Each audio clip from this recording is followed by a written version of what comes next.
About intermittent fasting for just a minute while I talk about prolonged fasting, PF versus IF. Prolonged fasting is the unthinkable, the crazy, the thing that everyone would tell you you are absolutely nuts for doing. Fasting for 48 to 120 hours. But when I tell you the benefits and what it can do for your weight loss goals, for your fitness goals, for your immune system goals, for your overall health, I don't think you'll even look back.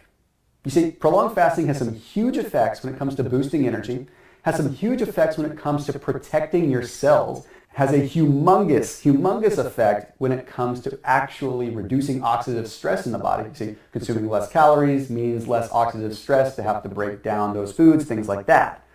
But I want to break down a little bit more than just the food side of things. I want to talk about what is happening inside your body. You see, when you're fasting, you're increasing your cellular resistance to toxins. Your body sort of goes into a protective state.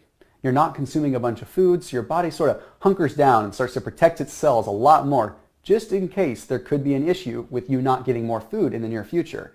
It actually starts to channel energy to protect cells even more. Now, what's the biggest difference between intermittent fasting and prolonged fasting, though? Biggest difference is complete glycogen exhaustion. What is glycogen? Glycogen are the carbohydrates that are stored in our muscles and in our liver. And normally when we do some intermittent fasting for like 12, 24 hours, we might exhaust the glycogen, the carbohydrates that are stored in our liver, but we're not exhausting the non-hepatic glycogen, the muscle glycogen. And when you start fasting for longer than 24 hours, that's when you start draining all the glycogen stores. And that's when your body starts using alternative fuel sources like free fatty acids or starts using ketone bodies. Maybe you've heard of people talk about ketosis before. Well, the benefits of ketosis, you're using ketones. You feel good. Well, that same thing comes into effect when you are doing a prolonged fast. Now, when you think about it logically, it makes sense that we would actually have more energy when we're hungry. Why? Well, on the surface, we all think hunger equals tired. But think about it logically. Think about how the body's actually working in this case. You're hungry, so your body wants you to focus on getting food. So you have energy to get that food. Your brain has the energy to stay focused on getting food. That's why people say they experience so much focus and energy when they're fasting. But when we're satiated, when we actually get the food that we need, our body chills out. It got what it needed. It's a little spoiled brat. It's entitled. It got what it wanted. Now it kicks back and it doesn't worry about being focused and it doesn't worry about having energy anymore. Make sense? But all the benefits of prolonged fasting come from hormones. We want to stop thinking about the general calories and we want to start thinking about what's happening at a hormonal level. You see, when we fast, we produce some things that are really interesting. For one, we produce a lot of what is called BDNF, brain-derived neurotrophic factor. BDNF sort of acts as brain fertilizer. It helps the brain grow. It helps brain cells grow. So when we're fasting, we essentially help our brain grow. Then we have some other things that happen. We have an increase in synaptic plasticity. What does that mean? Well, you see, the way our neurons work in our brain is they have synapses, and that's the connection between two neurons. If we have more synaptic plasticity, it means it's a more solidified connection, a closer bond between the two neurons that allow that synapse to be more effective, meaning the brain can communicate quite a bit better. Meaning the brain can communicate with other brain cells, but also the brain can communicate better with the body. Then, of course, there's the increase in stress tolerance. I want you to think about this again from a very outside perspective. Think about being focused on getting food. You're hungry. You need to get food. Are you really going to be worried about what other people are thinking of you? Are you really going to be worried about making sure you check the mail today?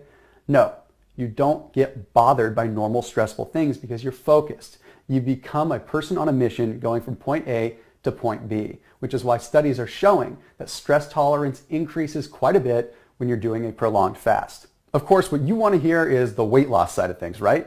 Well, when you're fasting, you have an increase in what is called adenopectin. Adenopectin is sort of a protein modulator that helps the body dictate what it's going to do with different energy sources. And there's usually an inverse relationship with fat and adenopectin. So what that means is high levels of adenopectin mean lower levels of body fat. Lower levels of adenopectin mean higher levels of body fat. So fasting increases our levels of adenopectin, which down the line, long term, not just during the period of fasting, can cause you to lose some weight, particularly lose some body fat. There's even been studies that are linking this with obesity, so that's pretty powerful right then and there. I've already talked a little bit about IGF and how fasting can lower it. But let me tell you this, a lot of muscle people will tell you that IGF is good because it's a precursor to growth hormone. And that's true. The thing is, IGF is not the end-all be-all. IGF increases our risk of cancer, but high levels of IGF in our bloodstream also cause premature aging. They are essentially what are leading us to age. So with prolonged fasting, we get these huge reductions of IGF. That allows us to essentially last longer and not age as quickly. So periods here and there of prolonged fast can have a huge effect on aging in general. Now the big one, the one I really want to share with you, and that is the reset on the immune system. Here's what's cool. If you fast for 3 or more days, white blood cells begin to die. Sounds bad, except for the fact that after 3 days and those white blood cells die, your body creates new white blood cells. That means new, fresh, reset white blood cells that are resetting your immune system, a whole new immune system that is new and can improve on different things in the body. That right there is enough to want to do this at least every couple of months. Now, how often should you prolong fast? And how often should you intermittent fast? Because I'm a fan of both. If you do a 12 to 24 hour intermittent fast once a week, you're in business. But if you do a prolonged fast, maybe once a quarter, maybe just semi-annually, even twice a year, you can get a huge effect. Your bang for the buck when it comes to fasting improves so much after 24 hours. You pound for pound get more per hour with a prolonged fast after 24 hours than you do with an intermittent fast. So it goes a long way.